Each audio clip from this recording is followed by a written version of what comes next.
Every secure message you'll ever send, every encrypted call, every quantum-protected transaction being built into the internet right now depends on a question almost nobody asks. Can information survive the moment light stops being light? I answered that question in a basement lab in Cambridge using sodium atoms, magnetic coils, and a piece of equipment I nicknamed the candlestick. And the answer changes what you think glass, light, and memory actually are. Before I show you the answer, hit subscribe now, because this channel goes deep into exactly this kind of physics, and I don't want you to miss where it leads. Drop your location in the comments, I read every single one. And if this shifts something you assumed was fixed, a like and a share help this reach someone else who'd get pulled in by it too. Let me take you back to 1999. I'm in a basement laboratory in Cambridge, Massachusetts, with a piece of equipment I named the candlestick. It's not poetic, it's functional. It works the way a candle wick draws melted wax upward, except instead of wax, it's sodium atoms lifted from molten metal.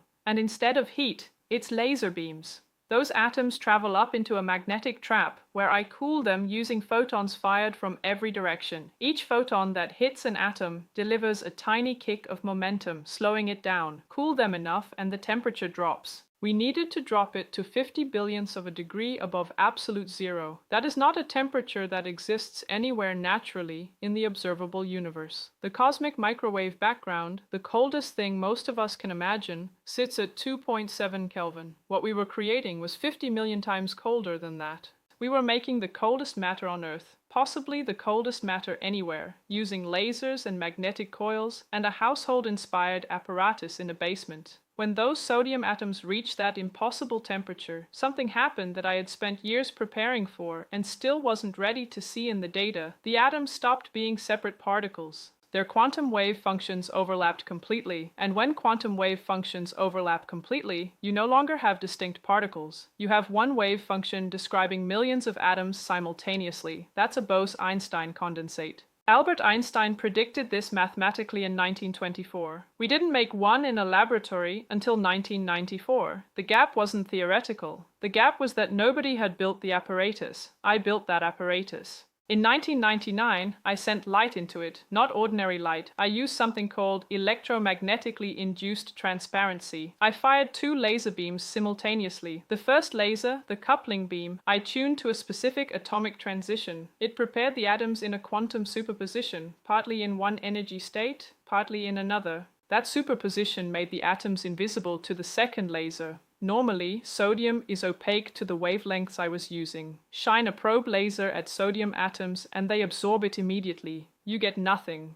But with that coupling laser establishing the superposition, the probe laser passed straight through. The condensate became transparent. Here's what's elegant. That transparency comes with a cost. The quantum interference that prevents absorption also dramatically reduces the speed at which light travels through the medium. The condensate wasn't just transparent, it was transparent in a way that makes light creep. We measured a group velocity of 17 meters per second. The fastest thing in the universe was moving slower than a bicycle inside my cloud of atoms. I checked that number 3 times before I believed it. 3 times. We published it in Nature on February 18, 1999. Now let me connect this back to that piece of glass in front of you, because the same fundamental process is happening in both places. Glass slows light to about 2/3 of its vacuum speed, because light hits silicon atoms at room temperature, gets absorbed, triggers a quantum interaction, gets re-emitted, hits the next atom, and the process repeats. In my condensate, the process was identical. Every atom was in the same quantum state. Every atom was responding in perfect unison. The carefully engineered interference of the coupling and probe beams pushed the effective slowing to a factor of roughly 20 million. Glass slows light by 1.5 times. My condensate slowed it by 20 million times. Same mechanism. Unimaginably different scale. But here's the crucial part. In both cases, the information in the light was preserved. The photons exiting the glass weren't the photons that entered, but they carried the exact same encoded information. In my condensate, the same was true, except the information was moving so slowly and the medium was so perfectly controlled that something extraordinary became possible. We could stop the process midway. In 2001, I sent a light pulse into the condensate and let it begin slowing. Then, I switched off the coupling laser. What happened is one of the most counterintuitive results in modern physics. The probe pulse didn't escape, it didn't scatter, it didn't disappear. It was converted entirely coherently, without any loss of information, into an imprint in the quantum state of the condensate. The atoms reorganized their internal quantum states to encode the complete pattern of the light pulse. The light became matter. I held it there, frozen, for a fraction of a second, a period long enough to control, long enough to read, long enough to be a memory. The information that had been traveling as light was now stored in the quantum correlations between millions of atoms. Then I switched the coupling laser back on, and the light came back. Not a copy, not an approximation. The exact same pulse reconstituted from the atomic quantum state, exactly as it had been stored. Light stopped. Not slowed, not dimmed, stopped. Held inside a cloud of atoms, waiting to be released. I need to be precise about what stopped, because physicists sometimes get confused here. The individual photons didn't freeze. Photons always travel at the speed of light. That's what they are. What stopped was the pulse envelope, the group of photons acting together as a signal. The information stopped. And information is what matters. In quantum communication, what we need to store, transmit, and verify is information. A qubit, a unit of quantum data. In 2001, we stored that information in matter. We wrote it in atoms and read it back out as light. This is a quantum memory, not metaphorically, literally, a functional, peer-reviewed quantum memory. The condensate is the hard drive. The coupling laser is the read-write head. The stored information is a photon's quantum state preserved intact in the positions and internal states of millions of sodium atoms. In 2007, we went further. We used two separate condensates. We stopped a light pulse in the first condensate, converting it into a matter wave, a physical propagating disturbance in the atomic quantum state. We let that matter wave travel physically across space, not as light, as matter. Then we let it enter the second condensate, where it was reconverted back into light. A qubit, a unit of quantum information, was transferred from a photon to a matter wave to a photon again across a physical gap, completely intact. Think about what that means. The information was a photon, then it was a wave of atoms, then it was a photon again. At no point was the information lost. At no point was a copy made. The quantum state, which cannot even be copied without destroying the original due to the quantum no-cloning theorem, survived the conversion, the physical travel, and the reconversion.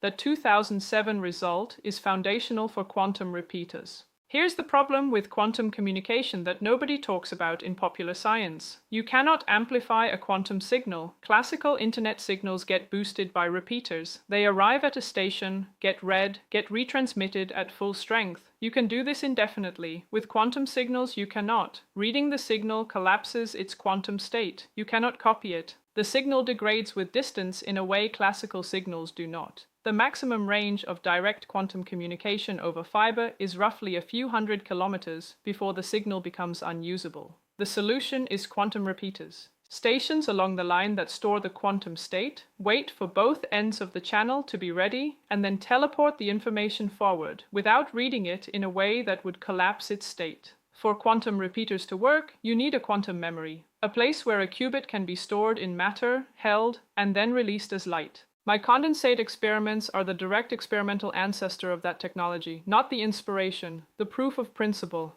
Let's come back to the glass, back to the question that started all of this. When light enters glass and slows down, it is doing in a primitive, room temperature, thermally noisy way exactly what light in my condensate does in a controlled, quantum coherent, ultra-cold way. It's negotiating with matter. It's being partially absorbed, partially stored in the quantum state of atoms, and then released and passed to the next atom. The light exiting the glass isn't the same photons, but the information is intact. The glass doesn't destroy information. It borrows the light's progress, delays it, and returns it. The reason light snaps back to full speed the moment it exits the glass is the same reason it travels at 17 meters per second inside my condensate. It's always traveling at the correct speed for the medium it's in. In vacuum, there is no medium. The photon has nothing to negotiate with. It moves at 299,792 kilometers per second, because that's what photons do when there's nothing to interact with. In glass, it negotiates with silica atoms at room temperature and comes out at 2/3 of that speed. In my condensate, it negotiates with sodium atoms at 50 billionths of a degree above absolute zero in a carefully engineered quantum interference and comes out at 17 meters per second, the moment it exits into vacuum back to 299,792 kilometers per second. The photon never forgot its speed. The photon always travels at the correct speed for its medium. The speed changes because the medium changes. The information does not change. It cannot change. The quantum state of the photon, its polarization, its phase, the qubit it carries is preserved through every interaction in glass, in water, and in a Bose-Einstein condensate as long as the interactions are coherent.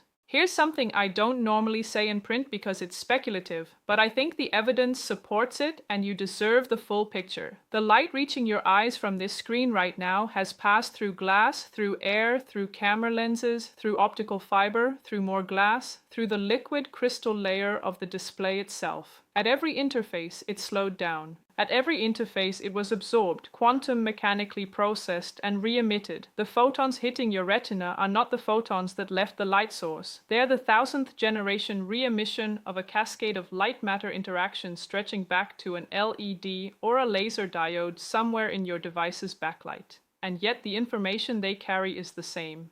The image is intact, the color is intact, the encoded data, the video frame, the compressed pixel values survived every single one of those interactions. Every medium light has ever passed through has been doing imperfectly and thermally and noisily what my condensate does precisely and quantumly and deliberately. Every piece of glass you've ever looked through was a low-grade quantum memory that held the information for a nanosecond and gave it back. The universe has always been trying to do what I made it do in 1999. I just found the conditions under which it could do it perfectly. Here's the question that opens everything and that I want you to carry with you. If the information in a photon can survive conversion into matter, if a qubit can travel as an atom wave and be reconverted back into light without loss, then the boundary between light and matter, between message and medium, is not as sharp as physics once assumed. What else can cross that boundary? What other properties of light can be stored in matter and recovered? And if we can build a chain of condensates, each one receiving a matter wave and converting it back to light for the next, what is the maximum distance over which quantum information can be faithfully transmitted? I don't know the answer yet. My lab is working on it. The piece of glass on your desk, the screen you're looking at, the fiber carrying the signal, they're all participating in the same physics in a small and imprecise way. That's not a metaphor. That's the mechanism. The universe has been building quantum memories out of ordinary matter since long before I arrived to describe it. I just made the first one that worked on purpose. Every message you'll send in your lifetime travels as light. Every secure communication, every encrypted call, every quantum encrypted transaction in the network being built right now depends on what happens when a photon meets an atom, on whether the information survives, on whether the medium can hold it and release it intact. Glass can hold it for a nanosecond. My condensate can hold it for a second, a minute, as long as coherence survives. The next generation of quantum repeater nodes will hold it long enough to pass it across a continent. The speed of light in glass is not a constraint, it's a clue. It's matter telling you that it can interact with light coherently, that it can slow it, hold it, process it. The glass has been doing quantum information science since before anyone had words for it. What I did in 1999 was listen to what the glass was saying and then take it to its logical extreme. The last thing I want you to sit with when this is over. You already knew that light slows in glass. You've known it since you were a child, but now you know something else. When light slows in glass, it is not losing information. It is entrusting it to matter. The atoms hold it, pass it forward, and release it, and the information arrives intact. That is not just a fact about glass. That is a fact about the relationship between light and matter at the most fundamental level. They are not different things carrying information in different ways. They are two states of the same conversation. A photon enters glass and becomes briefly an excitation in an electron cloud. An atom. The electron falls back and the excitation becomes a photon again. In my condensate, I extended that moment, stretched the brief to a full stop long enough to control it. In 2007, I picked it up and moved it to a second condensate. The conversation between light and matter that happens in every window, every lens, every fiber optic cable in the world, I made it deliberate. I made it steerable. I made it a tool.